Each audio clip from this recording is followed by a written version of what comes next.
दोस्तों आप झूठ हुई जिंदगी के हो जाए साजा, मिली न को कुंवर वाला ये सभी कॉपीराइट नहीं मिली पाई, ऐसा नहीं मिली पाई।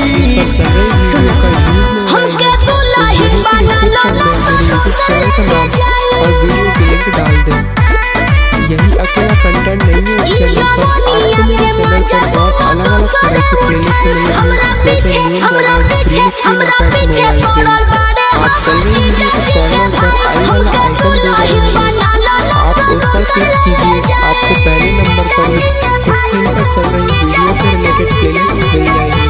मुझे बहुत खुशी होगी दोस्तों कि आपका भाई आपको जैसा भी इफेक्ट चाहिए आप बेशक कमेंट में मुझे बता सकते हैं, और जैसे भी लाइक चाहिए आप बिना किसी रहे न पाई जब भी प्यार हो, लड़का जे होई बड़ी परिवार हो।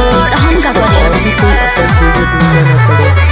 इसी के साथ इजाजत दीजिए दोस्तों, अपने परिवार के नमस्कार दोस्तों, आप देख रहे हैं टिकटॉक और मैं करूँगा आपके लिए लेकर आऊँ जिंदगी भटकरब तो हर भर पाई, जिंदगी भटकरब तो हर भर पाई।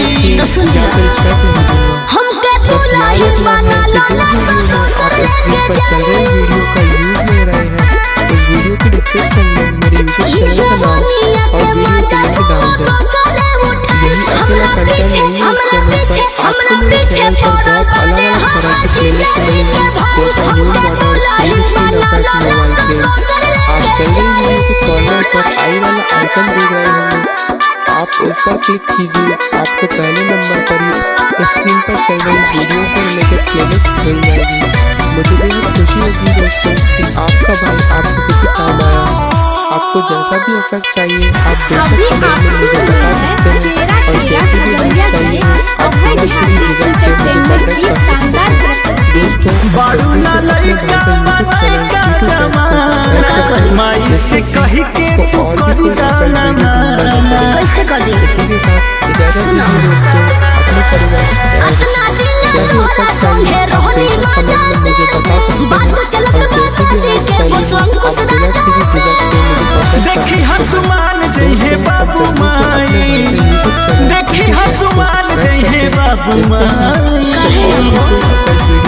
हमके दुल्हन बना लो इजाजत दीजिए दोस्तों।